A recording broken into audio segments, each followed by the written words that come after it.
Hi, my name is Brian Bridgeforth, and who's filming? Marie Bridgeforth.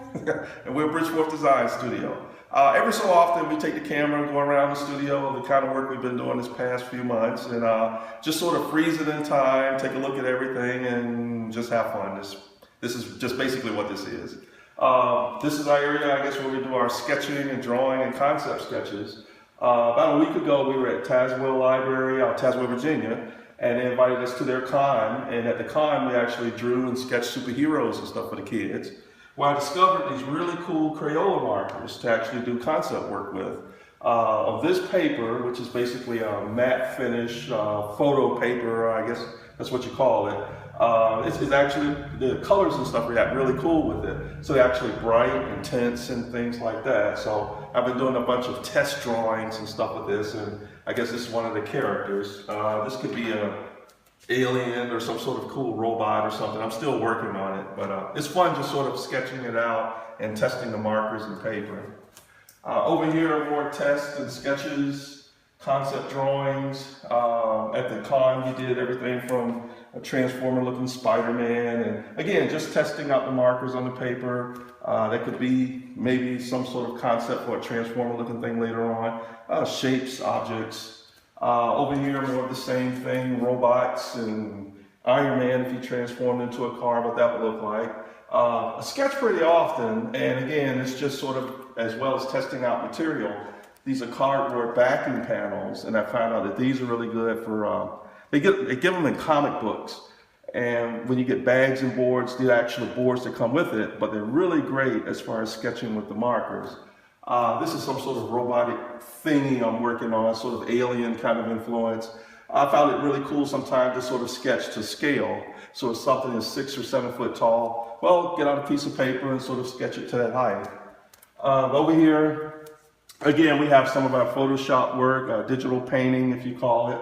A little bit of everything from freehand stuff like the Superman, Captain America. The great thing about this is I can design and paint Captain America one time and put them on 2 different backgrounds.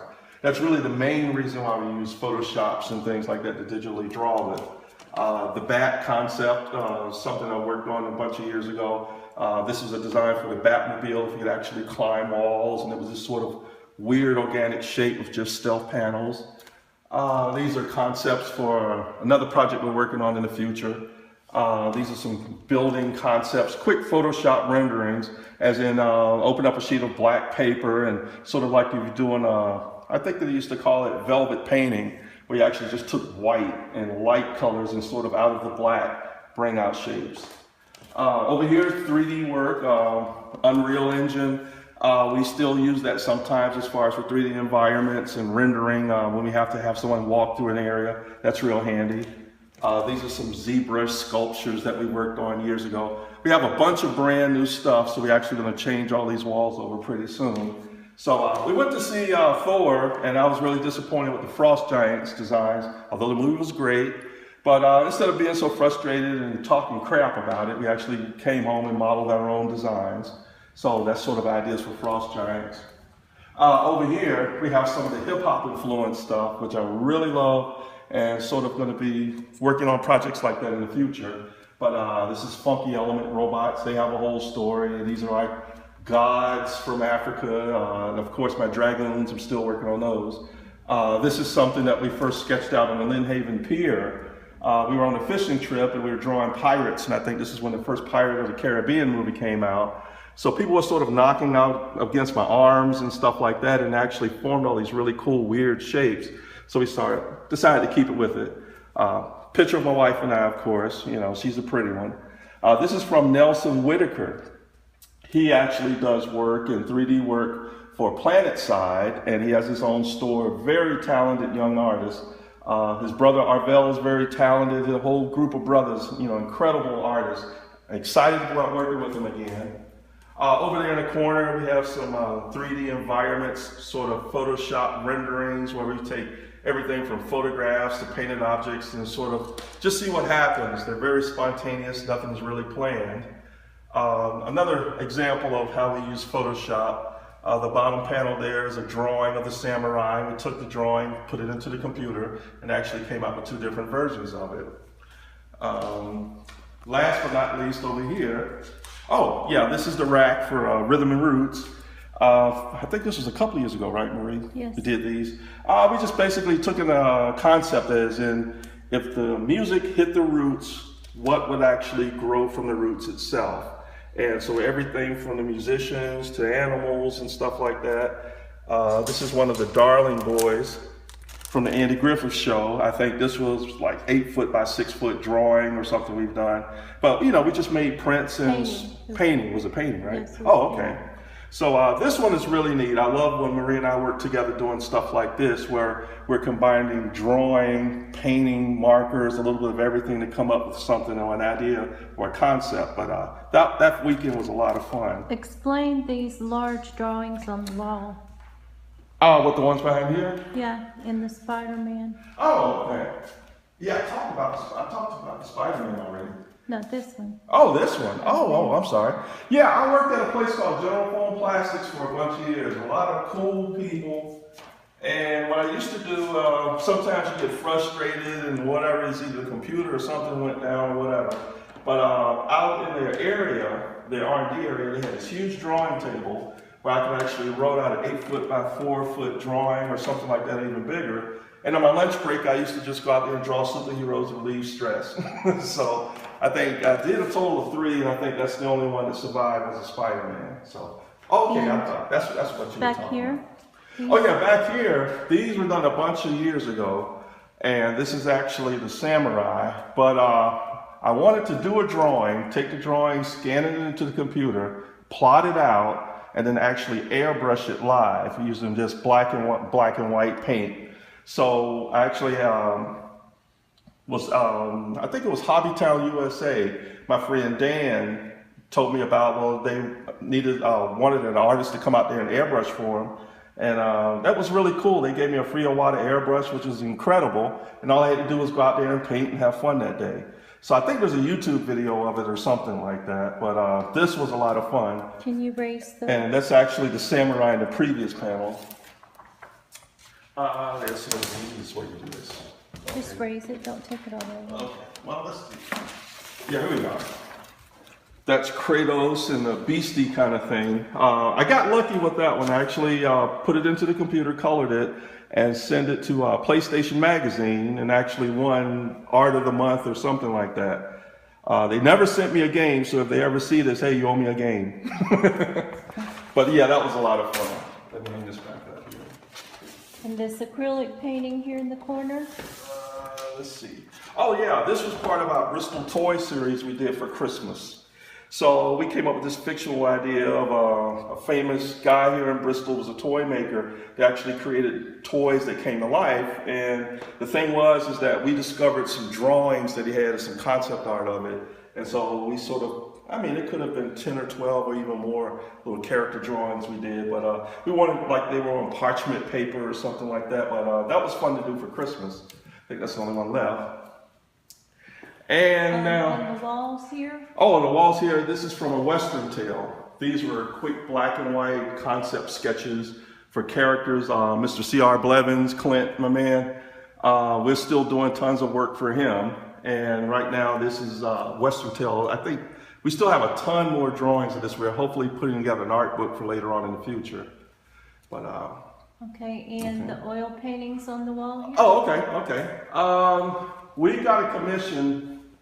We got a commission about a month ago, something like that, to do a triptych painting, and this guy wanted this thing to be huge. And Marie and I, it's been a bunch of years since the last time we've oil painted, and when we first got together, that's what we did. So these are sort of sketches to sort of relearn, if there's a such thing, on how to oil paint. So we started out with the small panels first, and another thing we do also for concept work is that we'll actually use painting instead of using Photoshop to interpret an oil painting or to sort of reproduce something. Well, sometimes it's a little bit easier to actually grab oil paint and start painting on it. So all of these were sort of concept sketches at first. Once we got the commission, the gentleman wanted dragons and stuff like that. So Marie and I worked on the Dragon series together, sort of to come up with ideas on, well, what technique could we use to do this painting? And so dragons, landscapes, castles, all that was part of his elements. For fun, we actually did this big one here of The Legend of Zelda, Link. One of the great moments in the game is when you discover this really cool treasure chest. But we wanted to do a little bit more of a sort of an old master sort of feel to it, other than the cartoony version of it. But yeah, this is this oil painting section here. Let me get a good picture, zoom in on Link here.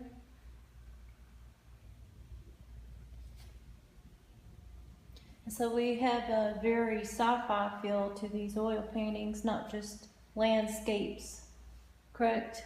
Yeah, we wanted fantasy, sort of, it's really neat, as in a lot of the concept designers, and especially guys who do the Photoshop paintings, are influenced by the Renaissance guys and a little bit later, even Bierstadt and Church, some of the Hudson Valley guys. It's neat to actually use some of those guys using the new mediums to influence our paintings, which we're using an old technique with, as in oil. So it's kind of neat, but doing fantasy, sci-fi settings and stuff like that, that's just a lot of fun. Last but not least, this is the finished triptych that we worked on. Again, the pieces at the top, the sky looking piece here, and the graveyard piece here. These were sort of practice things that we worked on. We've never done one of these before. So there's a lot of things to sort of test out, as in how far can you spread the paintings away and still look like one unit. And again, working out things like how we're going to do the clouds, the sky, fog, trees, grass, etc., etc. Here, water, in case we wanted to bring water into the elements. Again, distant trees, distant clouds, turbulence. So these were really good practice for this big one here. And again, he wanted to tell a story about a damsel in distress, and he's a knight, and he sort of fights off this huge dragon, and then he saves the love of his life, and they both reunite at the end. So again, it was a pretty complex and complicated painting, but it was a lot of fun. So here, again, to show, turbulence and tension, we actually had one of the towers collapsing. So the dragon's tail is actually right here, actually tearing the whole thing apart. And again, there's fire and stuff like that. And, she's sort of trapped on these columns here. Here, the hero rescues the dragon, or rescues her by fighting the dragon. So here we wanted, confrontational. We wanted the dragon about to fire up some fire. And again, he's actually broke away part of the castle floor. So you see that sort of crumbling. Again, just to create tension. The sky, we wanted the sky pretty dark and turbulent, but red, lit up with fire, like the whole area has been engulfed with it. And here is the panel where the hero actually rescues the girl. And so again, we wanted a moment where it's really personal, really intimate, kind of thing. And again, they all go off to the castle and live happily ever after. And this is also the customer, isn't it? Yeah, this is actually a self-portrait of the customer, or a portrait of the customer, I'm sorry. But I thought it was really cool that he wanted to be in the painting, and that's one thing about doing these kind of paintings, as in, for your living rooms and stuff like that, your man or woman caves. It's nice to have you in the scene, to have you fighting dragons and saving the day. And again, this is oil paint, so this can go for generations and generations and generations and actually keep the colors and stuff like that. So this was a ton of fun to do. Again, learning moments from everything. Every time we paint or draw together, we learn things. And again, Marie, with all the detailing, once we get the images sort of laid out, and if I didn't say it, I need to say it, always say it, is that we work on everything together. Everything from laying out the design to painting the designs, and then we sort of take off and then put our own things onto it. Marie's attention to detail is incredible. She actually has the patience to do all the scales and all the bricks and stuff like that, which I don't have. But it's great because she'll work on it for a while, and then I'll come in and I'll be surprised. It's like looking at the painting anew again. So I think that's just really cool. But we've been working that way for years, and everything in the studio is either art directed or worked on by both of us together. So I have projects where I'm actually doing drawing, but Marie's directing the project, and vice versa sometimes. We try to work to our strengths. It's just the two of us, and we don't have a bunch of elves in the back that come out at night and draw, so we have to be really efficient with the way we work. But I think that ends the tour. Thank you guys, and again for all the support, love, and from family and friends, and we're having a great time here. And again, more work and keep the projects coming in. Bye-bye. Bye.